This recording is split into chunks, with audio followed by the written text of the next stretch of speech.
Olá pessoal, felicidade a todos, saúde e muita paz.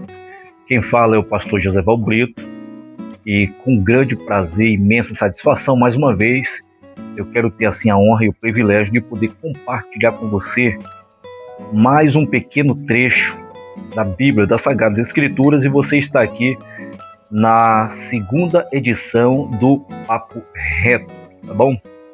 Espero assim que esse vídeo possa trazer edificação e despertamento para você. Aproveitando e pedindo a você que ainda não é inscrito em nosso canal, que se inscreva, dê um like, comente, compartilhe os nossos vídeos. Você tem liberdade assim para poder compartilhar os nossos vídeos. Lembrando que nós estamos aqui no chamado Papo Reto, tá bom?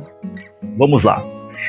Quero poder falar nesse vídeo sobre o que a Bíblia fala lá em Gênesis, capítulo 2, o versículo de número 24, que diz assim: Pois então deixará o homem pai e mãe e unir-se-á a sua esposa ou a sua mulher, e ambos serão uma só carne.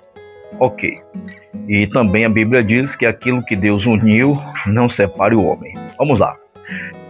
Queridos, falando sobre essa questão de que quando Deus ele cria o homem, posteriormente ele cria a mulher, porque viu Deus que o homem estava só e sentia só. Então aprovia Deus criar uma pessoa que fosse auxiliadora, adjuntora, né, do seu esposo, do homem. Uma companheira, que ele fosse idônea, né? E lembrando, aproveitando o ensejo, antes que eu me esqueça, dizendo que o homem, o patriarca, o macho, ele governa. Esse é o papel do homem. Mas a mulher, ela administra. Esse é o papel da mulher. O homem governa, mas a mulher administra. Certo? E casamento, nós sabemos que é uma parceria. É uma aliança, é uma parceria, que esta parceria ela tem que ser unânime, ela tem que ser, esse conjunto tem que andar sempre em comum acordo. De vez em quando existe um desacordo ali, mas logo após se entendem em um diálogo, numa conversa, e chega ao denominador comum. Mas vamos lá. Então a Bíblia diz que deixa o homem pai e mãe, se une à sua esposa, e ambos sejam uma só carne. Nós sabemos que a vida a dois, eu não vou dizer que é complicada, mas vou dizer que a vida a dois, ela é hiper delicada, bastante delicada. É como se fosse uma vidraça, como se fosse uma janela, uma porta de vidro, e vidro daquele bem fino, né? Que é bastante sensível, mas ao mesmo tempo, quando existe comum acordo e compreensão, se torna um blindex, né, bastante reforçado. E nós entendemos que casamento é uma sociedade, é uma parceria. A vida a dois é delicada, casamento é delicado, não é complicado, é delicado, e se for complicado, dá para se descomplicar. Mas eu prefiro ter assim como algo delicado. Por quê? Porque são duas cabeças, são dois pensamentos.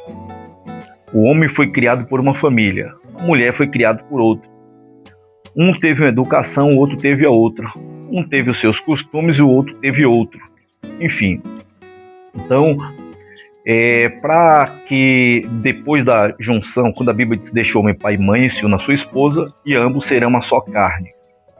Ele deixa a sua família, o homem, a esposa também deixa a sua família e passa a formar a sua família. Então, a família daquele homem já não é mais a sua família, é os seus familiares. A família daquela mulher já não é mais a sua família, são seus familiares. A sua família hoje é o seu esposo e seus filhos que hão de vir posteriormente. Passam sim a ser a sua família.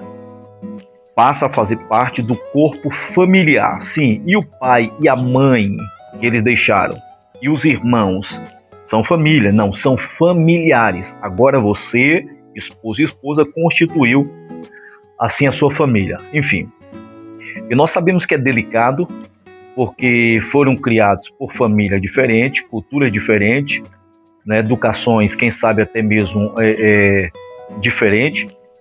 E hoje, para se adaptar, é um pouco delicado.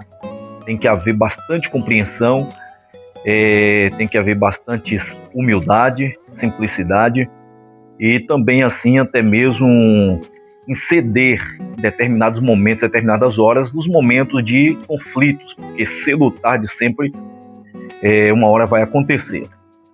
Mas falando sobre essa questão de marido e esposa, de deixar o homem, o pai e a mãe e se unir um ao outro e tornar a sua família. Quando nós falamos que é delicado, porque de vez em quando vai haver uma opinião de um e a opinião do outro. Vai haver discordância. Quem sabe até nessa discordância haja um atrito, haja um atrito entre o casal a ponto de haver um pequeno desentendimento. Vamos lá. E quando essas coisas acontecem, quando acontecem os desentendimentos, em que às vezes certos desentendimentos geram desconforto, que esse desconforto às vezes gera tristeza, que às vezes também gera raiva. Bom, isso é normal no casamento. Não existe casamento perfeito. Nem o casamento de Cristo com a igreja não é perfeito. Cristo é perfeito com a igreja, que é chamada a noiva do Cordeiro. Certo? Cristo é o Cordeiro, a igreja é a noiva. Mas, porém, todavia, entretanto, Cristo, ele é fiel, justo e honesto, mas a igreja já tem as suas falhas, suas debilidades, suas fraquezas, seus erros. A igreja, infelizmente, a noiva, ela trai, infelizmente, né? Ela erra, ela peca, ela desobedece o seu esposo, que é Cristo. Mas vamos lá, vamos deixar isso de lado, porque não existe casamento perfeito, mas a perfeição está em Cristo Jesus. A perfeição em um casamento e de um casamento está em Cristo Jesus. Quando existe o atrito entre marido e mulher, o que é que deve acontecer? O esposo tem que ir para a casa da sua mãe e contar os seus problemas, o seu atrito com a sua mãe, com o seu pai. A esposa, quando tem um atrito, uma discórdia, um desentendimento com seu esposo, ela tem que correr para a casa de sua mãe, para a casa de seus pais, para contar os seus problemas. O que é que você me diz disso? Ah, não, porque minha mãe é minha melhor amiga, então eu tenho que contar para ela, eu tenho que participar para ela. Olha, quando a Bíblia diz que o homem tem que deixar o pai e a mãe e unir a sua esposa e os dois serão uma só carne, tudo o que acontece entre eles, eles têm que resolver entre eles. O esposo tem que resolver com a esposa e a esposa com o esposo. A esposa não tem o direito, ou o esposo não tem o direito de correr para a casa dos pais, ou quem sabe da sogra, dos sogros, para contar o que a filha fez, o que o filho fez, o que deixou de fazer, enfim. Pode-se até pedir um conselho. Olha minha mãe, olha meu pai, olha meu sogro, olha minha sogra, está acontecendo assim, assim, assim. O que é que vocês me dizem? O que é que vocês acham que eu devo fazer? Né? Enfim, é tentar conciliar e contornar a situação e resolver os problemas e não gerar mais atrito, não gerar mais problema. Por quê? Porque uma vez que você conta, vamos supor, no meu caso aqui, eu chego para minha mãe e vou contar o meu problema com a minha esposa, né? Vamos supor, a esposa chega vai para a casa dos seus pais e conta os seus problemas familiar, conjugal, com seus pais. Isso pode surtir mal, pode vir problemas, pode trazer problemas. Aquilo que ele ouve, o que o pai ou a mãe ouve, pode soar mal aos seus ouvidos e ter um julgamento precipitado. Porque depois eles podem se resolver, o casal, mas os pais podem ficar em atrito, ou seja, o sogro e a sogra, pode haver um desentendimento. De que forma, de que maneira? Suponhamos, eu tive um problema com a minha esposa, eu vou para meu pai e vou para minha mãe contar o problema, né? Contar o que minha esposa fez, o que deixou de fazer, ou até mesmo também o que eu fiz, enfim. Só que vamos supor, aí gera aquele ressentimento, né? Gera aquele clima chato entre o sogro e a nora, entre a sogra e a nora, e vice-versa.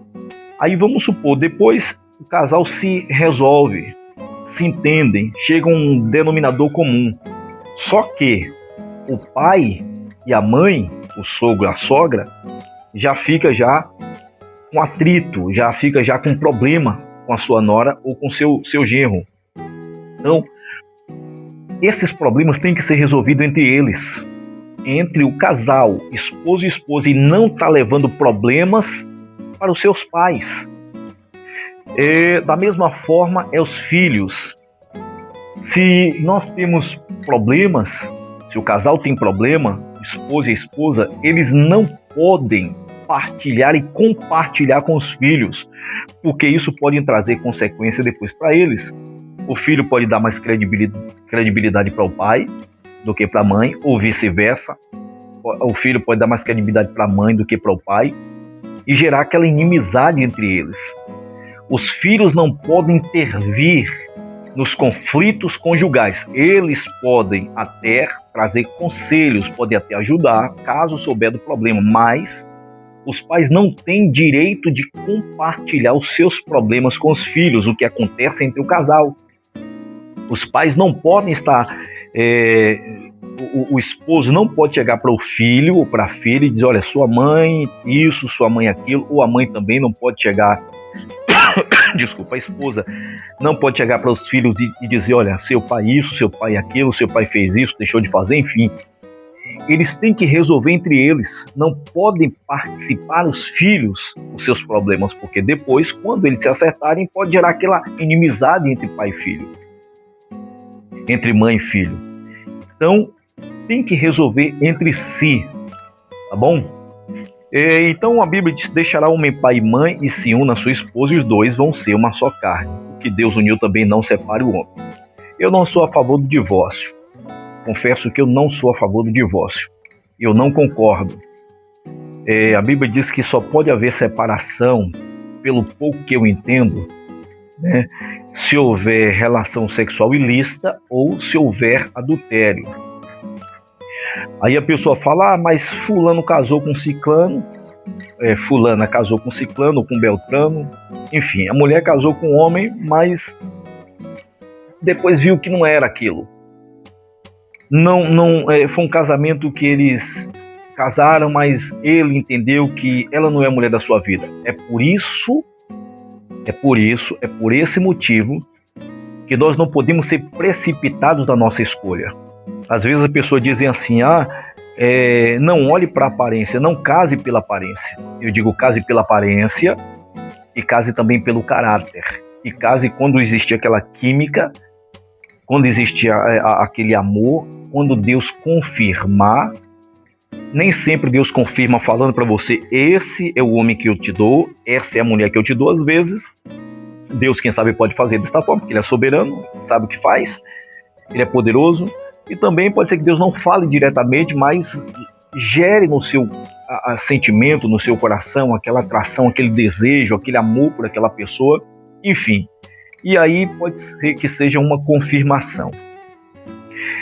Mas por que é que eu digo que eu não sou a favor do divórcio? A pessoa pode até separar, é problema dela, não vou discutir, não vou brigar. Mas o quê? Porque Deus uniu, não separe, é o que a Bíblia diz. Quando se junta um papel um no outro, pode observar que você tenta, um lado vai sair mais ferido que os dois, vão sair feridos, mas um sai mais ferido que o outro. Então e agora vai fazer o quê? Vai conviver desse jeito, sofrendo? Pensa direito antes de casar. Procura conhecer a pessoa que você pretende constituir uma família. Se é uma boa mãe, se é uma boa filha, se é uma boa irmã, se é um bom filho, se é um bom irmão, se é uma pessoa respeitosa, tudo isso você tem que analisar, você tem que estudar, você tem que pesquisar a vida da pessoa. Não é você, olhei, gostei porque eu vi com as pernas torneadas, o corpo escultural, gostei porque eu vi com cabelo longo, alto, né, de porte, gostei por causa de aquisição financeira. Isso vai lhe trazer conflito. Isso não é uma bênção, é uma grande maldição na sua vida que vai te trazer grande sofrimento. Então pensa, analisa, reflete, estuda, pesquisa a vida da pessoa e tira suas conclusões, para depois você não fazer bobagem, não tomar decisões precipitadas e não querer jogar a culpa em Deus ou querer resolver o problema com uma separação. pensa direito em relação a isso, para que você não sofra, tá bom? E voltando ao assunto, sempre vai haver conflitos, sempre vai haver discordância. É como nós falamos, não existe casamento perfeito. A perfeição está em Cristo. Mas quando nós casamos com Cristo e o nosso cônjuge, vai haver um momento que vai faltar vinho na festa, ou seja, vai faltar alegria, compreensão, entendimento, quem sabe até mesmo afeição. Quando Jesus está presente, ele converte aquele desentendimento em entendimento, aquele problema em solução, aquela tristeza em alegria. Ele converteu, transformando a água em vinho. E traz de novo a alegria, traz de novo a satisfação, traz de novo o desejo, o casamento, a atração pela esposa e pelo esposo, e assim sucessivamente. Mas casar sem a bênção de Deus, sem Ele presente na festa, como aconteceu em Caná da Galileia, que faltou vinho, mas Jesus converteu água em vinho. E por que converter? Porque Jesus havia sido convidado para o casamento. A mesma coisa em nossas vidas. Se nós convidamos, Senhor, seja o nosso parceiro no casamento. Senhor, seja presente constantemente no nosso casamento. Eu não peço que o Senhor passe na minha casa, eu peço que o Senhor entre e que faça morada na minha casa. Eu quero que o Senhor seja o tutor do meu lar, do meu casamento.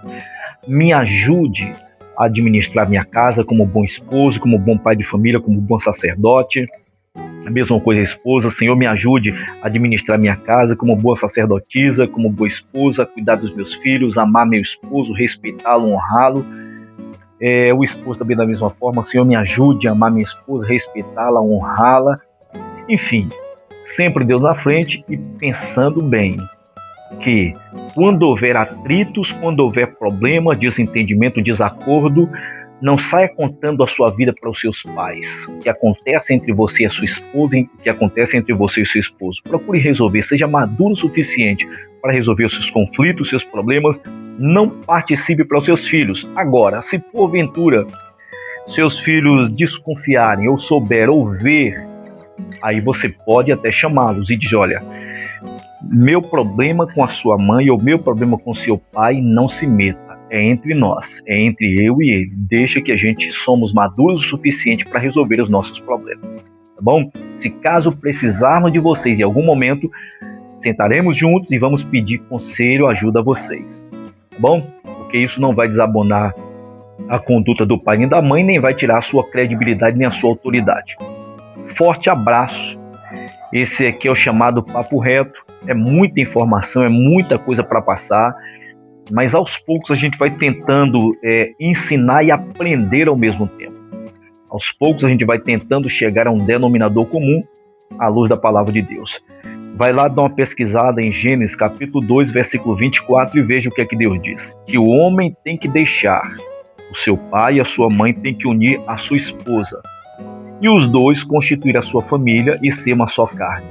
Você pode visitar seu pai, sua mãe, seu sogro, sua sogra. Pode fazer visita, passar, quem sabe, final de semana, as férias, quem sabe agora um outro detalhe. Para fazer morada já é um pouco delicado. Isso aí a gente vai falar lá na frente, se Deus assim permitir. Desejo a você tudo de bom, felicidade, saúde e paz. Papo reto com você. Se Deus permitir, a gente vai estar de volta no próximo vídeo. Shalom, gente. Tchau, tchau.